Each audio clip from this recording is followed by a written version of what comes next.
¿Qué tal, amigos? ¿Cómo les va? Es momento de una edición más de Amigos y Fútbol, y el día de hoy, además de los asistentes de costumbre, Raúl Sarmiento, César Martínez, Alonso Cabral, Paco Arredondo, tenemos como siempre un invitado, y hoy nos da mucho gusto compartir esta charla con José Antonio Tato Noriega. Querido Tato, ¿cómo estás? Bienvenido a Amigos y Fútbol, gracias por aceptar esta invitación. Gracias, Toño, un gusto saludarlos a todos, ¿cómo están? Un placer estar con ustedes, a la orden. Bueno, pues aquí la pelota siempre, el saque inicial lo tiene Raúl Sarmiento, así que venga, Raúl. ¿Cómo les va? Es momento de una edición más. Bueno, pues muchas gracias. Esperemos que nuestro técnico, el señor Toño Nelly, arregle ahí sus líos con el audio. Alguien tiene speakers ahí en alto volumen y se está viciando, así que a ver por dónde es. Yo no sé ni qué es speaker, entonces no es mi caso. Venga, Raúl. Pero vamos a iniciar. Gracias, Tato, gracias, José Antonio. Ya sabes que desde hace muchísimos años se te estima. Nos tocó conocerte desde muy chavo. Y la verdad, felicitarte por todo lo que has hecho. Saber que estás bien nos da mucho gusto. Y platícanos qué estás haciendo, cómo estás para iniciar esta charla. Un gusto saludarte nuevamente, Raúl. Sí, hace muchos años que venimos platicando, a veces más, a veces menos, ¿no? Hace rato que no teníamos oportunidad. Y bueno, te cuento que vivo en los Estados Unidos hace 11 años aproximadamente, producto de una invitación a venir a trabajar a los medios de comunicación, lo cual hice durante más de 10 años. Y los últimos meses estoy en un periodo de análisis, de preparación, estoy tomando algunos cursos, estoy siguiendo el fútbol como ha sido toda mi vida, cuando se puede, ¿no? Porque hubo un tiempo en que no había manera de seguirlo, por supuesto, debido a las circunstancias, pero estamos muy bien, estoy muy contento de que mi familia esté saludable, que hoy en día ese es un valor muy alto, y te digo, preparándome para lo que viene, Raúl, vamos a ver qué nos toca. Perfecto, Tato, la verdad que nos da muchísimo gusto que estés bien y que pues la intención va a ser seguir. Tú no puedes estar lejos del fútbol, no podrías, no te veo en otra cosa que no sea de alguna manera ligado al fútbol, en los medios, en alguna directiva. Ahora sí que conoces todo del balompié. Pues sí, gracias por el concepto, Raúl, y coincido. Nunca digas de esta agua no beberé. Si mañana alguno de ustedes me invita a un gran negocio fuera del fútbol y me prometen que podemos vivir de ello, a lo mejor le entro, pero lo más probable es que no. Lo más probable porque en lo que creo que puedo desempeñarme, en lo que he crecido y aprendido toda mi vida es el fútbol. Y te decía, sigo preparándome en ello, haciendo cursos, relacionándome, tratando de mejorar con la idea de eso, de aportar, y también estoy en una edad en que pienso en regresarle al fútbol algo de lo mucho que me ha dado, porque no me puedo quejar, me ha ido bastante bien gracias a este deporte. A ver, Alonso. Saludos, Tato. Acá Alonso Cabral. Platicamos antes de entrar al aire que bueno, pues los dos tuvimos el privilegio de asistir al Colegio Madrid, de hacer ahí, secundaria, preparatoria, acá en la Ciudad de México. Se pusieron celosos todos, no sé por qué, pero bueno, es que gratísima experiencia. Y bueno, yo iba algunas generaciones abajo de ti, pero pues, también jugando fútbol ahí en el colegio me sabía las historias, ¿no? No te hagas el pequeñito. Es una generación, güey. Claro, las generaciones se miden por 10 años, así es que es una generación completamente. Exacto, Tato. Oye, pues preguntarte sobre tus... mira, Raúl Sarmiento, desde que planteamos en el chat la idea de platicar contigo, sacó el tema, ya sabes que tiene que sacar siempre el americanismo, ¿no? Preguntarte por tus carreras, por tu origen, por tu surgimiento en Pumas. ¿Cómo es que llegas a Pumas y cómo es que el Tato Noriega toma el camino del fútbol profesional? Bueno, primero te saludo con mucho gusto, Alonso. Y sí, como dices, fuimos felices en el glorioso Colegio Madrid, pésele a quien le pese. Pero sí, también es verdad que muchos años antes que tú. Respondiendo a tu pregunta, bueno, tendré que decir que yo llego a los Pumas a los 15 años de edad, después de haber tenido toda una infancia relacionada con el Club América. Yo ingresé a la escuelita del América, si mal no recuerdo, cuando tenía 5 o 6 años a más tardar, ¿eh? Okay.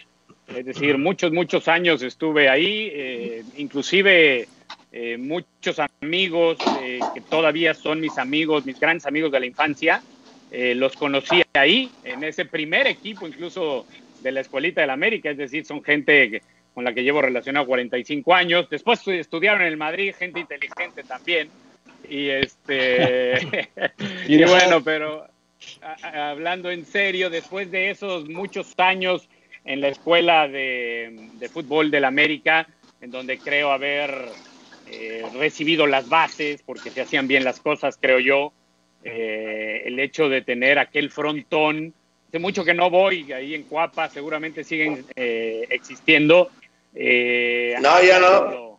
Ya no, mira, pues qué mal, porque era un valor enorme. Ese frontón te dotaba de posibilidades técnicas y de una metodología muy valiosa, pero bueno, esos fueron mis inicios. Y después de una pequeña pausa, producto de algunas experiencias fuera del fútbol, regresé al fútbol a los 15 años por sugerencia de mi padre a los Pumas. Él tenía el concepto de que iba yo a tener mayor oportunidad de debutar en los Pumas, o por lo menos antes que en el América. Y bueno, me fui a los Pumas, llegué a los 15 y un año después, a los 16, me ofrecieron mi primer contrato profesional, el cual evidentemente decidí firmar. Seguía jugando fútbol, lo que hacía toda mi vida, y ahora me iban a pagar. Así lo hice y después, bueno, fueron muchos años hasta debutar, no fue fácil, pero tuve la fortuna de debutar en un año de muchas alegrías, porque Pumas fue campeón en aquel año 90-91. José Antonio Noriega, es un gusto platicar contigo.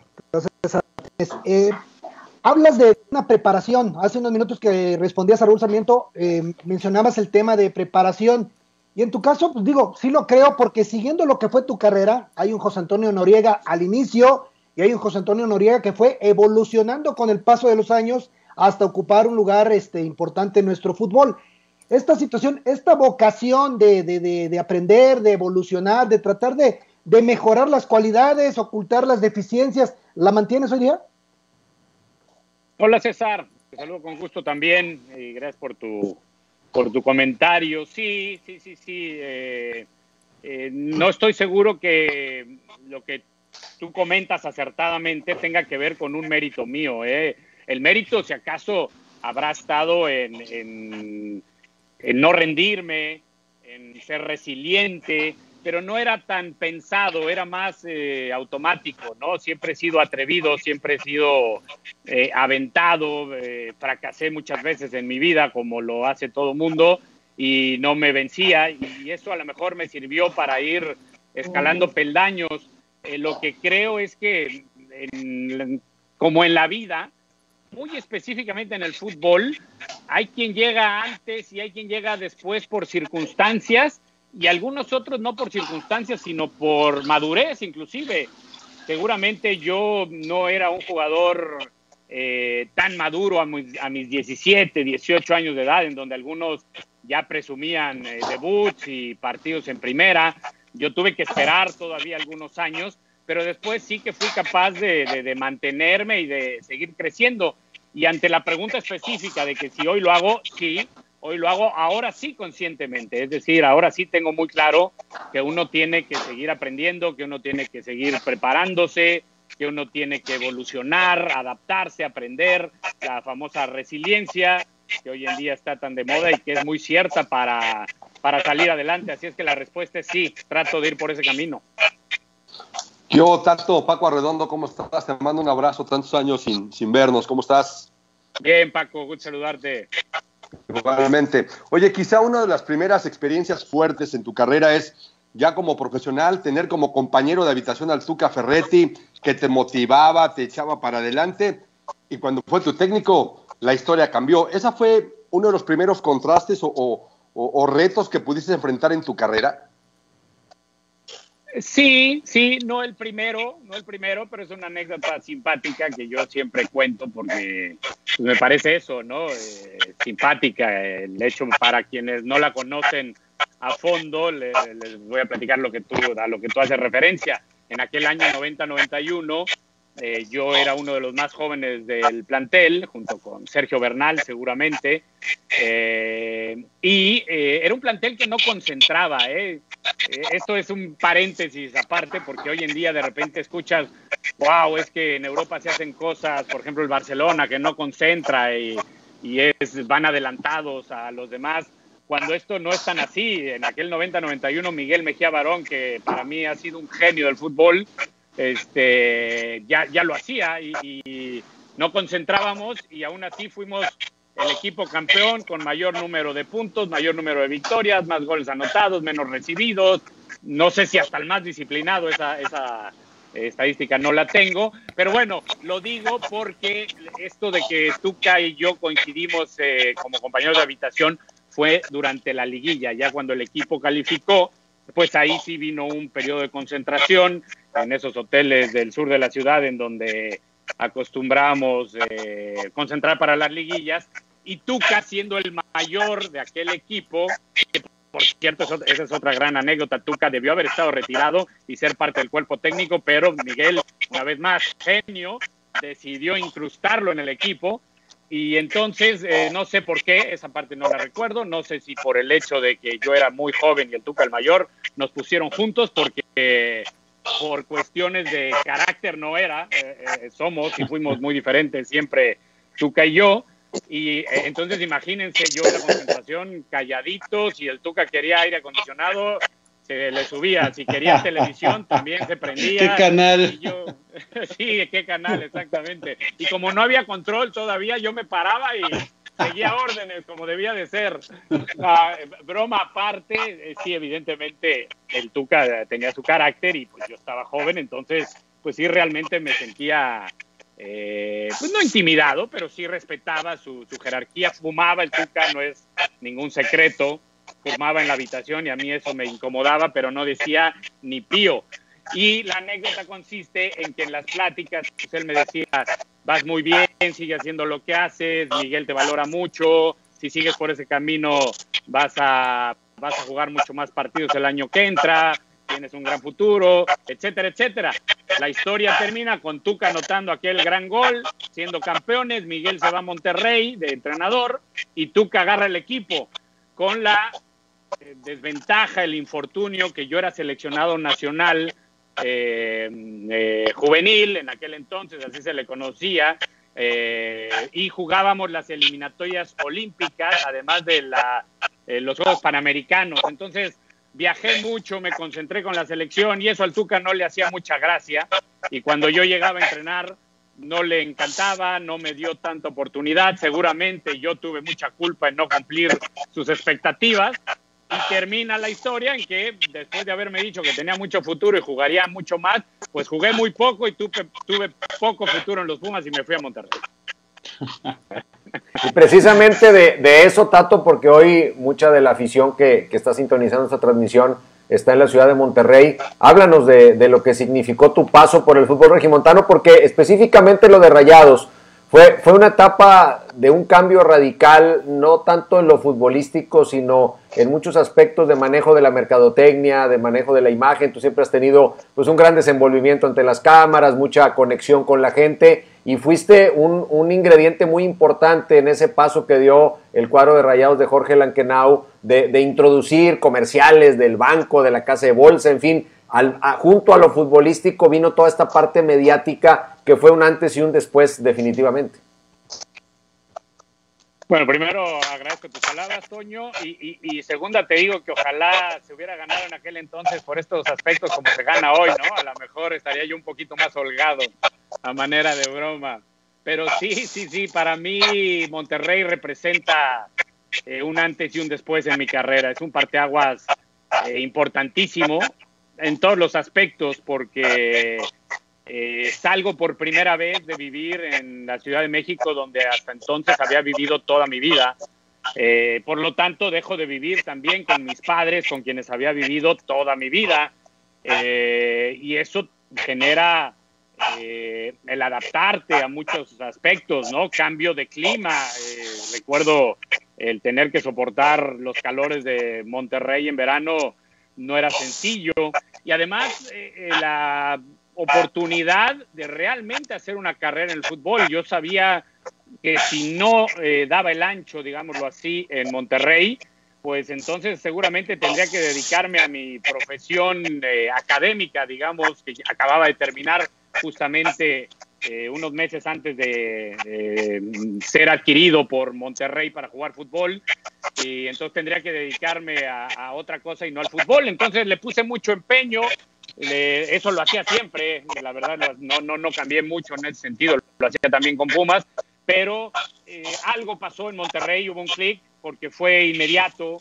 Yo llegué con Miguel Mejía Barón como entrenador bajo una invitación a ser un jugador suplente y sin garantizarme ninguna titularidad, ninguna posibilidad de minutos garantizados ni nada. Miguel, como siempre lo fue, muy claro, muy frontal, me dijo: a ver, vienes aquí porque te conozco, porque sé que vas a ayudar al grupo a entrenar bien, a competir, pero yo tengo un 11 titular en el que no estás y seguramente tampoco eres ni el primer cambio ni el segundo. ¿Le entras o no le entras? Y le dije: le entro, claro que sí.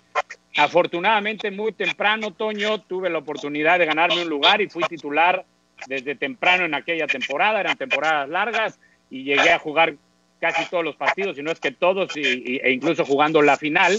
Y dentro de todo esto se dio lo que tú comentas, ¿no? Un Monterrey nuevo, un Monterrey o un equipo en el fútbol mexicano experimentando aspectos nuevos relacionados con la mercadotecnia, con la publicidad, a las que fui invitado junto con otros compañeros, y entonces me hizo crecer mucho. Crecí mucho como persona, crecí mucho como futbolista, aprendí cualquier cantidad, y por eso el cariño que le tengo a Monterrey es muy, muy elevado. Oye, Tato, nomás para cerrar este tema antes de dar el paso a Raúl, tú jugaste con Tigres y con Rayados, y nada más confirmando, con los dos hiciste gol, o sea, hiciste gol de Tigre a Rayado y de Rayado a Tigre, que son pocos en la historia. Sí, ya ves que allá en Monterrey cada vez que hay un clásico sacan cualquier cantidad de estadísticas, y tengo el honor de aparecer en esa, tengo el honor de estar invicto en clásicos. Eso es, la verdad, muy bonito, porque tú sabes lo que representa perder un clásico regio. Pues no perdí ninguno, ni jugando con Monterrey, ni jugando con Tigres. Siempre gané o empaté, no sé lo que es perder. Y también por ahí en esas estadísticas que sacan, recuerdo que alguna vez he escuchado que somos de los pocos, no sé si somos 2 o 3, que hemos anotado un gol de chilena en un clásico. Me tocó también tener esa fortuna. ¿Cuántos jugaste, Tato? ¿Cuántos clásicos jugaste? Pues mira, la cuenta fácil es que jugué 4 años en Monterrey y 1 en Tigres, o sea, son 5. Por 2 al año son 10. Pero luego había un clásico que también lo meten a la estadística, que Toño no me va a dejar mentir, se llamaba el clásico del dulce. Del caramelo. Del caramelo, ahí sí. Está. Se jugaba como pretemporada y era en beneficio para los niños, ¿no? Lo que se recaudaba o parte de ello. Y tampoco ninguno de esos perdí, así es que más los de liguilla pues deben de ser aproximadamente 15, 16 partidos. Oye, y la pregunta de los 64,000, ¿qué colores te jalaron más, los de Tigres o los de Rayados? Es muy fácil, la verdad es muy fácil, Raúl. Rayados, lo comenté, tiene un lugar especial en mi corazón, en mi vida, y a Tigres le estoy muy agradecido, como tiene que ser con todos aquellos que te dan una oportunidad en la vida. Fue un año, son 2 torneos cortos, un año de también mucho aprendizaje, pero un aprendizaje, digamos, a golpes, porque fueron 2 torneos en los que no calificamos en Tigres, teniendo un verdadero trabuco, Si Toño me ayuda a recordar nombres como Diablo Núñez, como Luis Hernández, como Ramón Ramírez, como Jorge Campos, como Siboldi, David Oteo. No, éramos un trabuco, Joaquín del Olmo. Teníamos cualquier cantidad de buenos jugadores, y no fuimos capaces de calificar en 2 torneos seguidos. Así de mal lo hicimos, imagínate. Y se aprende mucho de eso.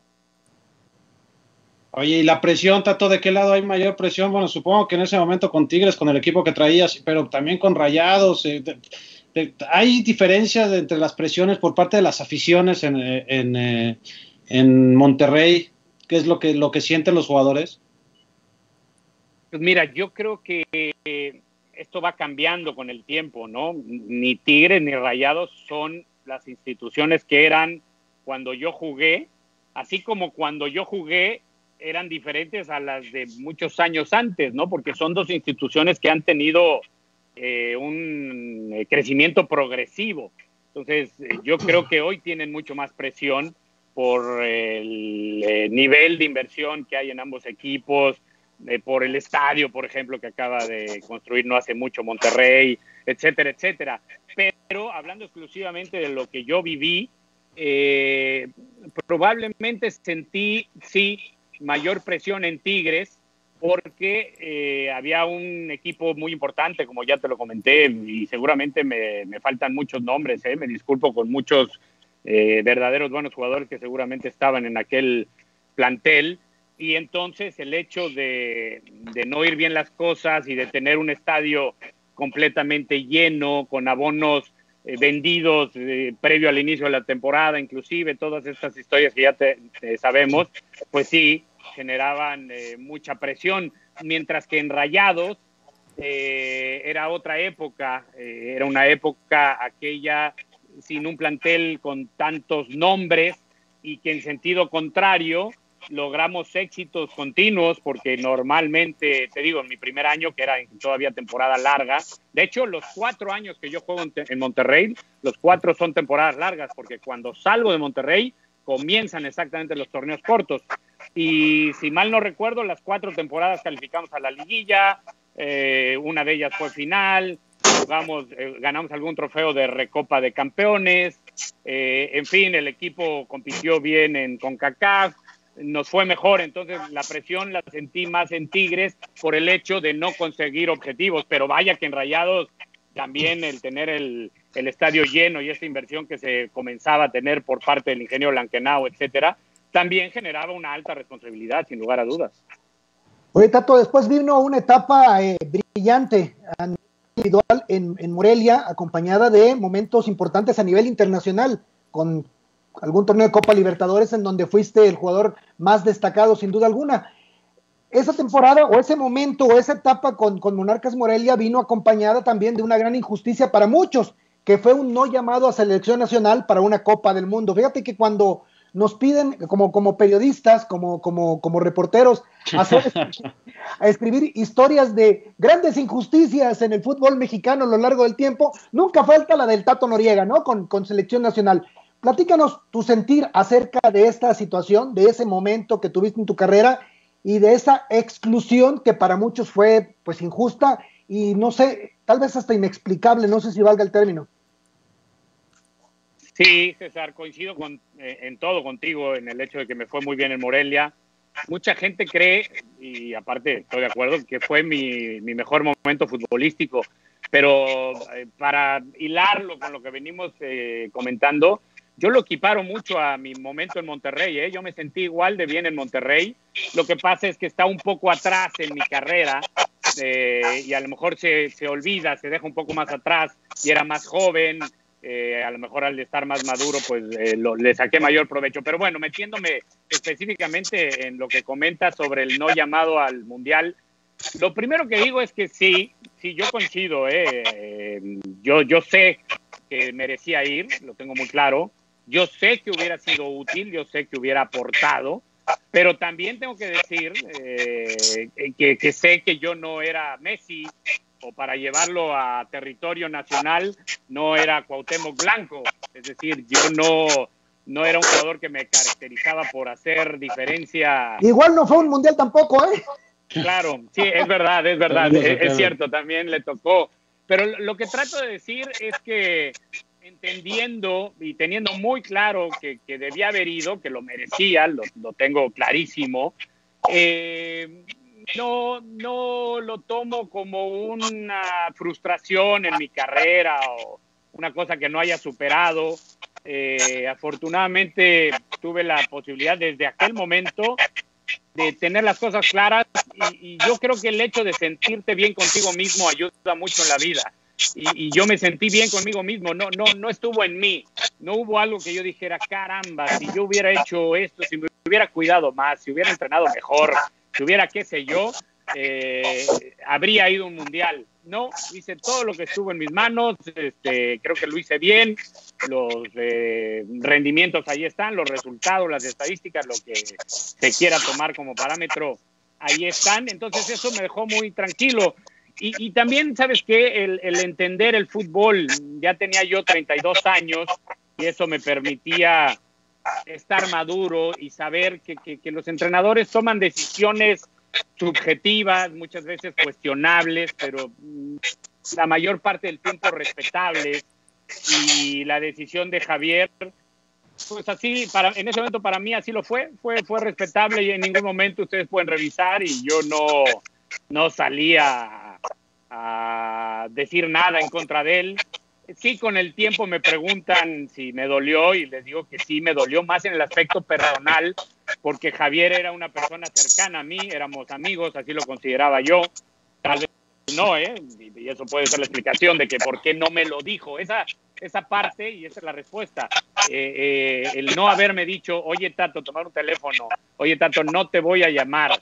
Y pudo haberme dicho, ya te diré por qué, o pudo haberme dicho, y no te llamo por esto y esto y esto. Pero el no haberme dicho de frente, no te voy a llamar, yo creo que por mi edad, yo creo que por mi jerarquía, yo creo que por mi momento, pero sobre todo por nuestra relación personal, yo merecía saber por qué no. A la fecha no lo sé, a la fecha no sé por qué no me llamó Javier. Algún día lo platicaremos. No he tenido oportunidad de estar porque sí he estado con él pocas veces, pero no ha habido un entorno suficiente para preguntarle a qué se debió su decisión.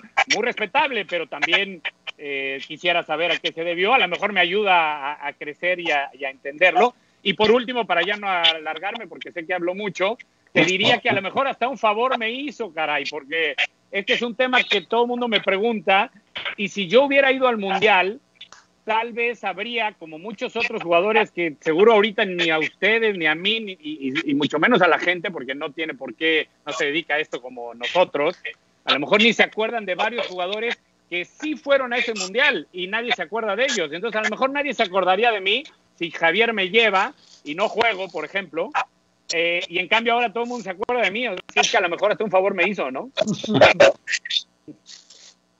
Raúl. Oye, Tato, mi querido... Es que Paco, no sé. Paco, traes el micrófono apagado. Perdón, Tato, ya a veces le pega Es la edad. Le pega la edad. Eso, ya prende el Oye, micrófono. Tato, yo te quería preguntar. Ya, Cabral. ¿Cambió mucho tu relación? ¿Fue diferente tu relación, la de antes a la después con Javier? Ya decías en este momento que se han encontrado por algunos momentos, pero sí cambió la relación de él hacia ti, tú hacia él. Sí. Y no solamente por eso, que seguramente también. Pero las circunstancias, acuérdate que Javier se va a vivir a Europa y lleva casi todo este tiempo fuera de México, ¿no? Yo todavía me quedé algunos añitos en México, pero también luego me vine a Estados Unidos. Entonces, la distancia es un factor, pero estoy seguro que aquello tuvo que ver porque yo no iba a hacer mucho por buscar, es decir, sí, la verdad, como persona sí quedé con un mal sabor de boca en ese sentido, entonces no iba a hacer mucho por buscar esa relación, ¿no? Y para Javier pues, habría que preguntarle, no sé si no le importaba o simplemente no pudo o no quiso, no sé, pero no importa, el chiste es que yo a Javier lo sigo valorando como el mejor entrenador mexicano de la historia, sin lugar a dudas, y nos sigue representando muy bien y ojalá haya muchos que sigamos su camino, pero a nivel personal pues nos hemos encontrado muy poco. Alguna vez, ¿en dónde fue? En Brasil, en el Mundial de Brasil, comimos juntos, pero comimos con algunos otros amigos, futbolistas y alguien más de su familia, y nos hablamos por teléfono en alguna ocasión en el que yo siendo comunicador y él teniendo aquel problema o supuesto problema con la justicia en España por arreglos de partidos, me llamó por teléfono para darme su versión. Comunicaciones así rápidas y sencillas. Yo no tengo ningún resentimiento, sí tengo curiosidad, le soy muy sincero, pero nada más, sigo apreciando las capacidades de Javier como entrenador, que seguramente tienen que ver con sus capacidades como persona, pero yo creo que nuestra relación pues ya no existe como tal, ¿no? Oye, mi querido Tato, tú históricamente con la selección hay pasajes desde juvenil, caramba, hombre, medio difíciles. Sí, qué clara la tiene Raúl. Y fíjate que eso debió haber sido parte de mi respuesta. Seguramente por estos pasajes, que si quieres ahorita los recuerdo rápido, este último ya no me dolió tanto. Yo siempre que tengo la oportunidad de platicar con chavos o algo, les digo, ¿saben qué? No se rindan. Va a haber una oportunidad y si la pierden va a haber otra. Y si son inteligentes, si son trabajadores, si son otra vez resilientes y demás, va a haber otra, seguramente. Y a mí me pasó eso, ¿no? Rápidamente les cuento que mi primer viaje a Europa, que estaba yo muy ilusionado, iba a ser con la selección juvenil que iba a Italia. No recuerdo si en aquel momento era Viareggio o no, no lo tengo claro, pero era un viaje a Italia. Sí, era Viareggio. Yo no había ido a Italia, a Europa todavía en aquella etapa de mi juventud. Pues, y yo jugaba normalmente en aquella selección, yo tenía certeza de que iba a ir. Bueno, me quedé fuera de aquel viaje y no saben lo que me dolió. La vida es muy simpática porque muchos de los que fueron a ese viaje después no continuaron en la selección y resulta que yo sí, que ojo, a lo mejor esto tiene que ver con que los procesos en nuestro país no se llevan correctamente, ¿no? Porque ahí hay algún error y les voy a decir a qué me refiero, porque más adelante yo continúo en el proceso de esa selección juvenil que después se convierte en la selección que juega Juegos Centroamericanos y Panamericanos, para la cual yo soy el capitán del equipo. Somos campeones centroamericanos, somos subcampeones panamericanos, después jugamos las eliminatorias olímpicas y ganamos el boleto para las Olimpiadas de Barcelona 92. Entonces, imagínense, este es otro de los sucesos que a los que te refieres. Yo siendo capitán de esa selección que lleva ese proceso, centroamericanos, panamericanos, eliminatorias olímpicas, ya vienen las Olimpiadas, lo que culmina el proceso, y yo capitán del equipo, pues resulta que viene un cambio en selecciones nacionales, quitan a Manuel Lapuente, ponen a Menotti llega y quita a José Luis Real y pone a Cayetano, exactamente, a Cayetano, y Cayetano me borra a mí, hace muchos cambios y resulta que a Barcelona ya no voy. Y bueno, pues es extraño. Después viene 1996, cuando precisamente yo estoy en Rayados muy bien, en el sentido individual, y Bora Milutinovic me llama a la selección, vamos a algunos partidos amistosos a Sudamérica. Yo estaba en buen nivel, imagínense, me dieron la 10 en la selección en aquellos partidos en Sudamérica. Estaba medio equivocado Bora.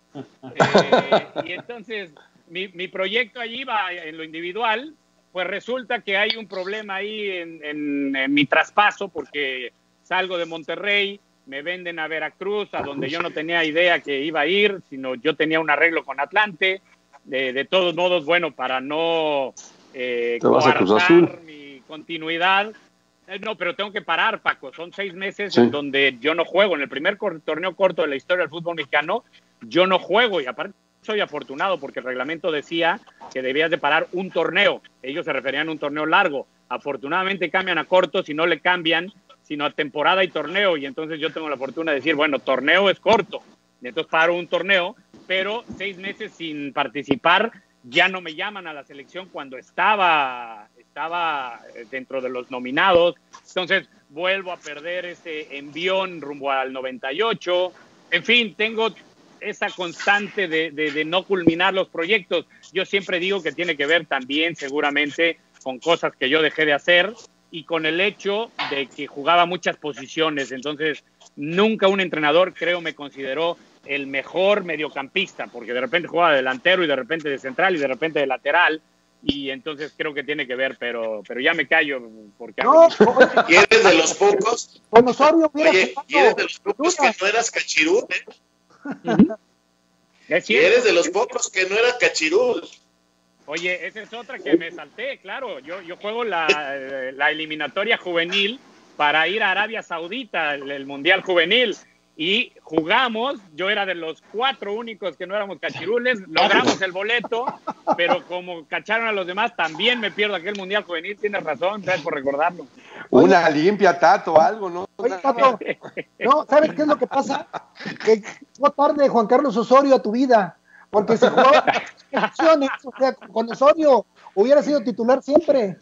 Es cierto, y seguramente por eso yo lo defiendo, porque yo creo mucho en la plurifuncionalidad del jugador, pero tienes razón. Coño. Tato, pasando a los temas del momento en el fútbol, ¿cómo ves la situación que se viene en nuestra liga? Viene ahora este torneo, pues previo, digamos, un torneo de pretemporada, luego viene el reinicio del torneo en estas nuevas circunstancias. ¿Cómo sientes el antes y el después del fútbol en general, pero muy en particular del fútbol mexicano, con todo este momento histórico que estamos viviendo?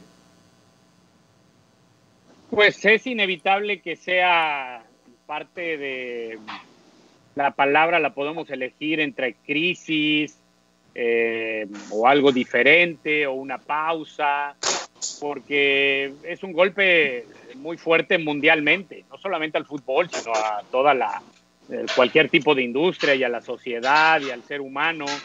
Entonces, habrá cambios importantes, creo yo, Toño. Es evidente y ya lo empezamos a ver, cómo no hay grandes compras, cómo hay más bien intercambios.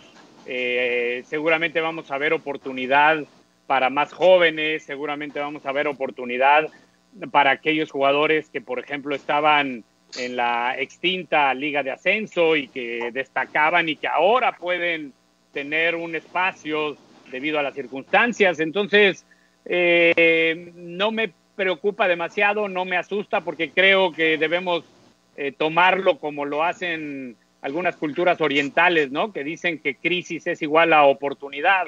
Entonces, creo que así lo debe tomar el fútbol mexicano, una oportunidad, por ejemplo, de equipos que no tienen tanto presupuesto como otros que sí lo vienen teniendo durante años. Pues a lo mejor es el momento para esos equipos sin tanto presupuesto de acortar las distancias y pelear aún más, porque el torneo mexicano es muy peleado entre todos. Ahora lo será por las circunstancias del formato competencia todavía más, ¿no? Porque sabemos que 12 equipos van a tener la oportunidad de pelear por el título. No me encanta la idea, no creo que sea lo mejor, pero también entiendo que hay que hacer algo. De hecho, estamos hablando de la dificultad financiera que esto genera y pues los dueños tratan de encontrarle la fórmula, dueños y directivos, y esta es una de ellas. Así es que más allá de que competitivamente no sea lo ideal, pues es una solución, ojalá que pasajera, porque no me encantaría que se quedara por mucho tiempo, pero creo que el fútbol mexicano va a seguir dando de qué hablar, va a seguir creciendo. Hablábamos hace algunos minutos de aquel evento de los cachirules, que desde mi forma de ver las cosas es un parteaguas en el fútbol mexicano, y a partir del cual se han hecho las cosas muy bien, porque si lo pensamos, antes de aquella época se hacía trampa y no ganábamos nada. Y después de eso, sin trampa, hemos ganado bastante. Y la Liga Mexicana está considerada como una de las mejores del mundo, detrás de las más importantes, por supuesto. No estoy equiparándola con ellas, pero cada vez hay más y más voces de afuera del fútbol mexicano que reconocen. Hace poco escuchaba a Paco Gémez y alguien más decir de la valía que le veían y la competitividad al fútbol mexicano comparada con la Liga Española, a la que conocen muy bien. Creo que fue Michel el que lo dijo también recientemente. Y esto habla de que se han hecho bien las cosas, así es que más allá de este problema actual que es mundial, yo creo que México se va a adaptar, creo que hay una buena organización, siempre hay cosas que se pueden hacer mejor, pero creo mucho en nuestra liga, soy de los defensores de la Liga Mexicana. Oye, Tato, mira, te mando saludos mucha gente a través de las páginas de Facebook en donde estamos transmitiendo todo esto, Tony LG, Enrique M, Luis Gómez, Víctor Moreno, Oliver Strebel, Brian Monreal. Mira, saludos a Luis Diego Obando desde Costa Rica, un buen amigo de César, de Paco también. Abrazo a Luis. Marta Mora, va de Monreal. Tú tienes ahí más también mensajes. Toño, gente de Monterrey que recordó al Tato luego con el tema de los los goles para los dos equipos. Y ahí tienes más nombres también, ¿no? Oye, Tato. El chileno se tropezó, ¿Eh? ¿Qué pasó, Raúl? El chileno se tropezó. ya oí, ahora sí, bien, es verdad. Oye, Tato, este mensaje no lo publiqué porque está muy largo y no nos cabe en la pantalla, pero a ver, dice aquí una persona, platícala, ya sabes las novelas, ¿no? Que se arman aquí, platican, estaban en el draft de Cancún y Jorge Lankenau preguntó por Tato y Mejía Barón le dijo, no lo contrates porque no le puedo garantizar que juegue. En una de esas Miguel se para de la mesa y Lankenau lo contrata. Y al llegar de nuevo le dice a Mejía Barón, ¿por qué lo contrataste? Porque va a ser un jugador que nos va a llevar mucha gente al estadio y va a vender muchas playeras. Es leyenda urbana. Que muchas mujeres y muchas playeras. Arturo Martínez que la cuenta. ¿Es leyenda urbana o es cierto? Pues te la voy a preguntar a Miguel porque Miguel es un gran amigo mío. La ignoro, es decir, las partes que sí son ciertas. Alguien alguna vez me había dicho esto de que el ingeniero Lankenau había hecho ese comentario, no en el sentido de que Miguel haya dicho no lo contrates, sino en el sentido de decir el ingeniero Lankenau nos va a ayudar en esto. Esa parte sí la conozco. Lo que no conozco es que Miguel le dijera no lo contrates. Se me antoja difícil, les voy a decir por qué, pero de todos modos les prometo que yo tengo comunicación constante con Miguel, es un gran amigo. Y es una persona muy frontal, no va a tener ningún problema en decirme, es verdad, yo no te quería. Pero se me antoja difícil porque yo recuerdo que teníamos contacto previo. Es decir, para mí no es una sorpresa ir a Monterrey. A mí Miguel me hablaba y me decía, oye Tato, hay la posibilidad de venir a Monterrey. Mi directiva podría negociar con Pumas y podrías sumarte y podrías venir bajo este esquema que ya les platicé, me dijo ahora sí que desde antes, ¿no? De antemano. Me dijo, no vas a ser titular y no vienes con nada garantizado. Es previo. Y luego viene la llamada de Miguel diciéndome, oye, ya se cerró lo que te venía diciendo. Ahora comunícate con la directiva. Entonces, es probable que no sea cierta esa parte, pero nunca sabes. Así es que lo preguntaré a Miguel. Y que pero sí coincide, Tato, coincide con lo que tú decías, de que Miguel siempre fue muy claro que de inicio no tenías garantizada la titularidad. O sea, porque el aficionado menciona, no que Miguel no te quería, sino como que dijo, oye, pues no lo traigas porque no sé si le puedo garantizar jugar. Pero bueno, ya nos aclaras que eso tú lo habías hablado con él desde antes. Venga, Raúl. Sí, les voy a platicar otra leyenda urbana del Tato Noriega. Ya está, me da miedo, Raúl. Chismoso. Tato, bueno, mi hermano y mi hijo fueron compañeros hasta de prepa, ¿qué te digo? Y en el América, ¿qué te digo? O sea, yo fui entrenador de su hermano, Raúl. No, pues lo echaste a perder. En un viaje a Minnesota, que se organizaba con el Colegio Madrid. Tu hermano estaba ahí también y bueno, era Jorge Ballesteros, el Cocol, su entrenador, pero yo iba con él, yo iba de auxiliar con todos esos, con Juan Aguirre, con Toyo también. Lo habíamos formado en el club hasta que apareciste tú, pero bueno, eso ya es otro problema. Ahí va la leyenda.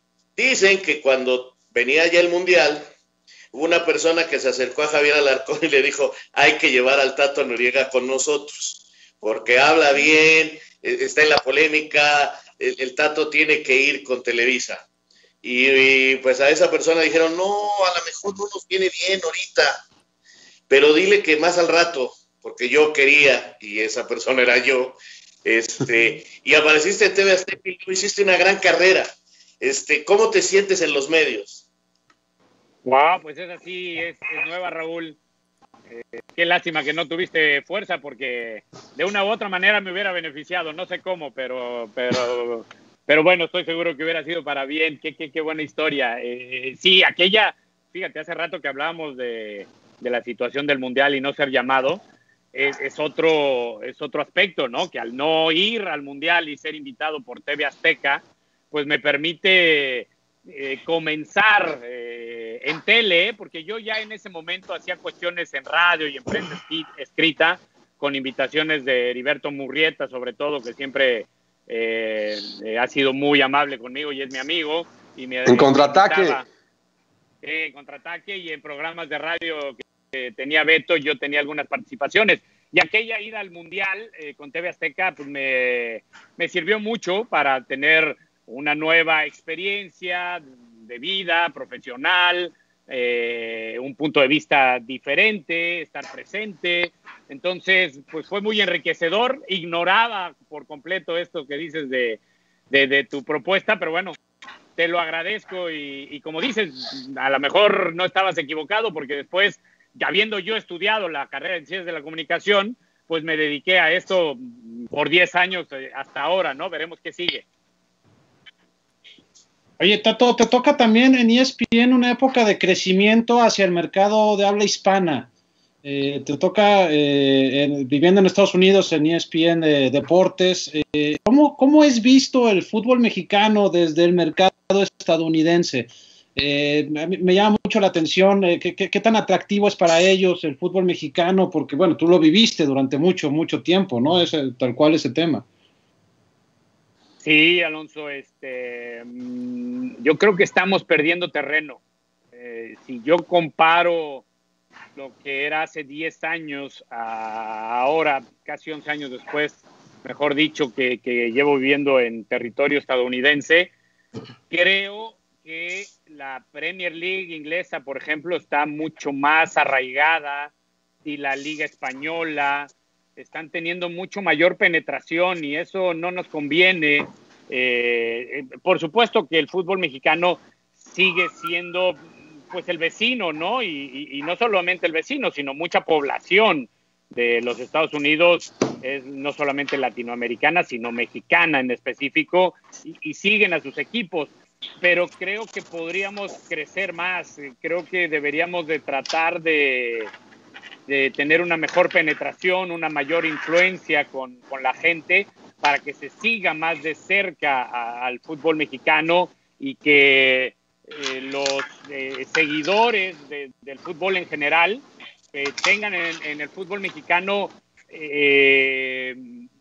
un cachito de su corazón o de su conocimiento futbolístico, que vayan y compren una playera de un equipo mexicano en vez de hacerlo de un equipo de la Liga Premier o del Barcelona y del Real Madrid, que están altamente posicionados, ¿no? Espero estarme explicando. Sí creo que el fútbol mexicano necesita crecer más comercialmente aquí en los Estados Unidos, porque la selección es otra cosa. La selección sí está muy bien establecida, pero no tanto los equipos. Oye, Tato, pero es que mira, de pronto hablo a nivel general, los medios de comunicación aquí en México, o quienes trabajamos del fútbol mexicano, tenemos parte de responsabilidad, porque digo, voy a generalizar por única vez, porque no me gusta la generalización, nunca me ha gustado, pero nos las pasamos peluceando al fútbol mexicano, ¿eh? Uh-huh. Hablando mal de nuestra liga, diciendo que nuestros equipos no sirven, que nuestro torneo es mediocre, etcétera, etcétera. Y yo recuerdo, hasta hace pocos años, en Argentina, en la televisión argentina, teníamos un lugar muy importante los fines de semana, por la noche, nos tocó, estando allá en Argentina, ver partidos de la liga en México. En Centroamérica eran más importantes los equipos de la Liga Mexicana que los equipos locales. O sea, el niño tico le iba al Cruz Azul y después al Saprissa. En los Estados Unidos mismos, o sea, ya hoy, primero eres de Liverpool, después ahí medio te gana el Barcelona, el Nápoles, pues te simpatiza, y por ahí después le vas al América. Y es una situación en donde sí se ha perdido la pisada, y mucho tienen que ver, insisto, los medios de comunicación y los mensajes que emitimos del fútbol mexicano. Estoy soy enemigo de decir 200% de acuerdo porque eso no existe, pero 100% de acuerdo contigo y ojalá pudiera decir más porque es una verdad enorme, es una verdad enorme. Es como decimos, hay que hablar bien del caballo, ¿no? Para venderlo. Y es una característica muy, muy triste de nuestros medios de comunicación que, ojo, es probable que sean un reflejo de nuestra cultura y de nuestra sociedad, ¿no? Pero claro. Uno espera que en los medios de comunicación haya un poquito más de educación y de conocimiento y de conciencia de que debe de ser diferente y de que el famoso malinchismo debemos tratar de erradicarlo, porque es así, César, lo veo exactamente como tú. Yo me frustro mucho de escuchar a tanta gente hablar mal de nuestro fútbol, sobre todo cuando no es justo, cuando es justo está bien, eso, no porque, se trata de engañar. Sí, porque no se trata tampoco de ser porristas, o sea, ni de sacar los pompones a cada rato, se trata de utilizar la justicia o hablar con argumentos, y quienes hemos tenido la oportunidad a través de esta profesión de ver el fútbol en muchas latitudes y estar cerca de otras ligas y de otros torneos y de muchas circunstancias, o sea, los que hemos tenido la oportunidad de comparar, insisto, no podemos ser tan injustos. Completamente de acuerdo. Y mira, ahora que hablas de comparación, yo he tenido durante toda mi vida futbolística, que ya está bastante dilatada, porque si les digo que firmé mi primer contrato profesional a los 16 años, y tengo 50, pues entonces son 34 años de carrera relacionada de una u otra manera con el fútbol profesional. Y esto me ha dado la oportunidad de viajar a muchísimos lugares del mundo, y además lo he hecho desde el punto de vista del jugador, lo he hecho desde el punto de vista del directivo, lo he hecho desde el punto de vista del comunicador, lo he hecho desde el punto de vista del aficionado también. Y te puedo decir que la constante en estos 34 años de poder comparar al fútbol mexicano, sobre todo, insisto, a partir de aquel parteaguas del más o menos 1990-91 de los cachirules, en que se comienzan a hacer las cosas de otra manera, ya hay una estructura, ya hay un proyecto.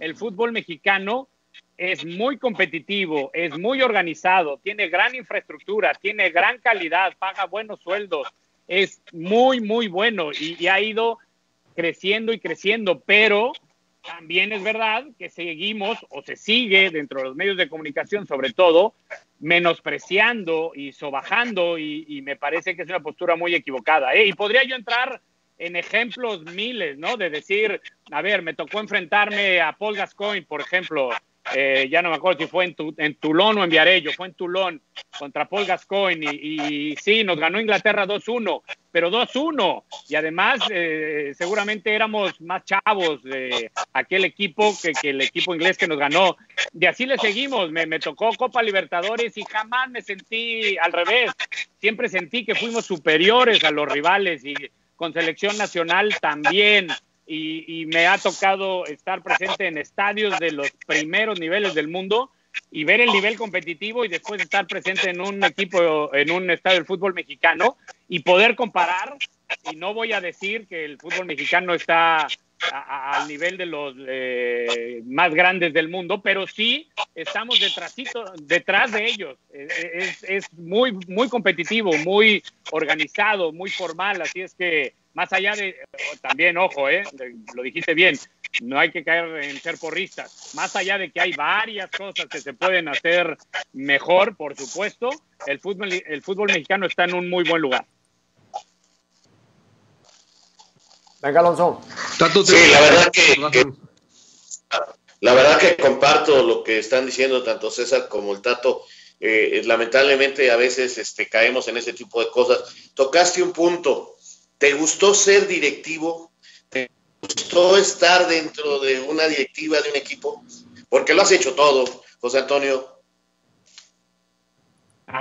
Muy interesante pregunta. Me gustó en el sentido de que creo capacidades para aportar. O sea, yo recuerdo echo el cassette para atrás y digo, esto lo hicimos bien, si hubiéramos hecho esto, Es decir, confío en mis capacidades de lectura del fútbol, del conocimiento del mismo. En fin, quisiera tener alguna revancha, sí, por supuesto. Lo que pasa es que creo que las oportunidades que tuve fueron muy tempranas, no estaba yo suficientemente maduro y listo para aquellas circunstancias, porque fueron 2 proyectos que no tenían las bases que hubiera necesitado alguien como yo, que era joven y que todavía necesitaba crecer y conocer algunos aspectos.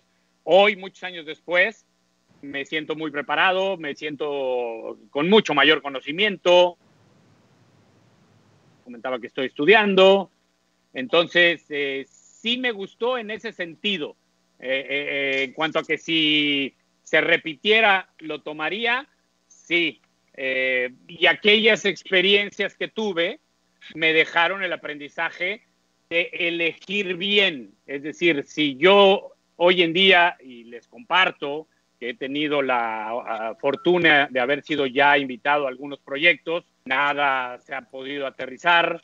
Yo por cuestiones personales pretendo estar 2 años más aquí donde vivo y en 2 años veré qué sigue, pero he sido invitado y a lo mejor incluso antes de esos 2 años hay alguna fórmula que me permita seguir aquí, pero ir y venir, y sé que puedo encontrar una estructura que me permita aportar, ayudar y ser exitoso en esa faceta, porque la verdad es que en las oportunidades que tuve no me fue bien, pero aprendí mucho y me quedan, no voy a venir a decir qué fue lo que creo que aporté, pero sí creo que dentro de los malos resultados globales que se tuvieron, creo que tomé decisiones acertadas, otras no, y creo que mi conocimiento ha crecido muchísimo. No sé si te respondí, perdón, Raúl. Está bien, no, está bien. Jóvenes, porque se nos acaba el tiempo. Sí. Rápidamente, quiero aprovechar para platicar y preguntarle a todos los demás también, empezando por Tato. El día de hoy se anuncia un torneo previo al campeonato. El torneo GNP por México se llama. Son 2 torneos amistosos que al final va a tener un campeón. Es un torneo, con 2 sedes. He escuchado muchas críticas al respecto, ya de que no debe de organizarse, de que no debería haber estos partidos previos a la liga. Entonces yo quería preguntarte, Tato, si tú crees que está bien ya que el fútbol mexicano regrese y estos esfuerzos. Hablabas también de que no te gusta el tema de los 12 calificados, pero entendías la necesidad de los equipos. ¿Qué te parece este torneo? Y también les pregunto a todos los demás, ¿qué les parece que se haga este torneo en este momento, que es tal cual un torneo de pretemporada? Doy mi opinión muy rápida. Yo no le veo problema. Son torneos finalmente amistosos que han existido siempre. Entiendo el asunto de la pandemia, pero si hay una luz verde ya para los entrenamientos, si hay una luz verde para el comienzo del torneo. El comienzo del torneo es después por decisión de la liga, pero las autoridades ya han dado la anuencia que se puedan realizar compromisos, entonces no le veo el por qué no. Yo siempre celebraré las ideas, yo siempre celebraré el que se intenten las cosas antes de quedarse pasmado. Digo, criticamos a la Federación Mexicana de Fútbol en un momento, o critiqué a la Federación en un momento en el que yo sentí que se había quedado pasmada, que no había tenido u ofrecido alguna solución o alguna alternativa. Hoy aplaudo que haya ideas que tratan de mover el fútbol y la economía del fútbol como sea. Sí, yo también, mira, yo veo... Dale, Ru. Bueno, rápido, yo no le veo ningún problema. Creo que el problema está otra vez un poquito en los medios de comunicación. Yo ya no pertenezco a Televisa ni nada, ni a TV Azteca, por supuesto, y me parece que por ahí vienen las críticas. Al hacerlo, las televisoras generan una polémica. Es necesario que los muchachos empiecen a jugar. Es necesario que se empiecen a mover. Estamos viendo el fútbol en Europa y no estamos viendo partidos de buena calidad. ¿Por qué? Porque regresaron de más de 100 días sin haber jugado fútbol, con entrenamientos grupales, poco de entrenamiento en conjunto, y lo estamos viendo partido a partido. Estos son partidos amistosos, no es un torneo. Es como el cuna del fútbol mexicano, es como los torneos que se organizan en todas partes, es un torneo de pretemporada, nada más que a veces le tenemos que encontrar 7 patas al gato, ya no 3, ni 4, ni 5, 7 patas hay que encontrarle. 4 sí se las encuentras. Me parece bien. Ahora, vas a ver las críticas que va a haber, porque son cambios ilimitados. El otro día platicando ya con gente del Toluca me decían que a lo mejor juegan el primer tiempo con un equipo y el segundo con otro. ¿Por qué? Para poder darle continuidad al futbolista, irlo moviendo y no presionarlo a una lesión. Son más de 100 días sin hacer trabajos correctos. Es criticar por criticar y más va una crítica a quienes lo hacen que al fútbol. Sí, yo creo que, mira, de arranque ya sabes que cuando la liga anuncia algo, ya sabes qué cuentas de Twitter van a criticar porque critican todo, absolutamente todo. Y no entendemos, a ver, queremos una liga competitiva que nos divierta, que nos emocione, pero no queremos que tenga liguilla, queremos que tenga poquitos extranjeros, queremos que jueguen puros chavos, entonces ya no entendí nada, o sea, queremos lo mejor de todos los mundos, pero no nos damos cuenta que no se puede. Y el que la liga organice un torneo a nosotros, ¿en qué nos afecta o en qué nos beneficia? Pues simplemente vamos a tener más actividad que ahora se entiende. O sea, ¿qué derecho tengo yo a decir que la liga no debe organizar un torneo si 8 equipos se pusieron de acuerdo y quieren jugar? O sea, no sé, me parece que estamos siendo verdaderamente detractores en automático de todo lo que hace la liga, sin entender. Yo he visto un avance impresionante porque la liga no es el Comité Olímpico Mexicano, o sea, la liga es un producto que se llama fútbol, que tiene que tener espectáculo, que tiene que tener cosas que sean atractivas. O sea, la liga en sí no es el formador de jugador, es donde desemboca toda la estructura y donde tienen que estar los mejores, porque si no, es como poner un aprendiz de trapecista en una función de circo, pues se nos va a caer, hay que esperarnos a que domine el trapecio para que se suba. En el fútbol es igual, la gente paga un boleto o se sienta enfrente de la televisión para ver el mejor espectáculo posible, y ese es el que nos está tratando de dar la liga. Yo ahí sí no entiendo tantas críticas sin fundamento. Aquí simplemente se juntó la necesidad de lo económico para quienes transmiten, para los mismos clubes, y la necesidad deportiva. Así fue de fácil como se tomó la decisión, ¿no? Hoy obviamente todo el mundo lo critica, pero también iban a criticar si los equipos no llegaban, como dice Raúl, con un ritmo diferente de juego al que pudieran presentar si no tuvieran este tipo de actividades, creo yo, ¿no? Nadie ha criticado al Atlas porque es un equipo que no tiene la exposición mediática de otros. Y está en Playa del Carmen. Está haciendo pretemporada. Está haciendo pretemporada como la haría cualquier equipo en su estación normal. No sé si estén haciendo los trabajos separados de 6 en 6, no lo sé porque están allá y nadie se está enterando. A lo mejor ya están haciendo una pretemporada normal y eso podría ser más peligroso tomando en cuenta que ese tipo de situaciones sí todavía hasta el 1 de julio no están permitidas por las autoridades. Entonces, hay veces en que nos vamos más por hacer escándalo. Perdón, pero pues así lo veo. No te enojes, Raúl. Tranquilo, Raúl, ya. Bueno, algo más antes de agradecerle a Tato su presencia en esta hora. Ya llevamos poquito más de 1 hora y muchísima gente que ha estado conectada y que se seguirá conectando, sí, Tato, porque esto lo transmitimos en vivo y luego lo retransmitimos en otras plataformas. Tato, te manda saludos Ricardo de Buen, también, que nos estuvo acompañando. Buen Richard, a Raúl Sarmiento también. Deportivo, por cierto. Saludos, Ricardo de Buen, acá nos está. ¡Saludos, abogado! Abrazote, Ricardo. Saludos, bueno. Nada, agradecerle al Tato, ¿no? Del Madrid, por cierto, pura gente destacada. También, otro destacado. El único, ya te dije, Tato, el único destacado es donde invertí. El no destacado es donde invertí. Okay. Arman su chat y platican entre ustedes. Te invito a una comida de exalumnos después, Tato. Muchas gracias, Tato. Gracias por estos minutos. Ha sido muy, muy agradable platicar contigo, recordar momentos, hablar de lo que estamos viviendo y de lo que viene. Y bueno, que no sea la última ocasión en que tengamos el gusto de tenerte por aquí. Ya que empiece a rodar la pelotita, pues ya vamos a tener un poco más de temas para hablar. No, bueno, pues al revés. Un gusto que me hayan invitado, un gusto platicar con ustedes. Es bonito tener este tipo de charlas más sueltas, ¿no? Porque de repente en los medios tradicionales es todo mucho más estructurado. Así es que a la orden, un gusto verlos a todos, mucha suerte y aquí estamos. Gracias, Tato. Gracias a Un abrazo, todos. un Próximo abrazo. martes a las Gracias a 12. todos. Nos vemos. Un abrazo a todos. Saludos. Chao.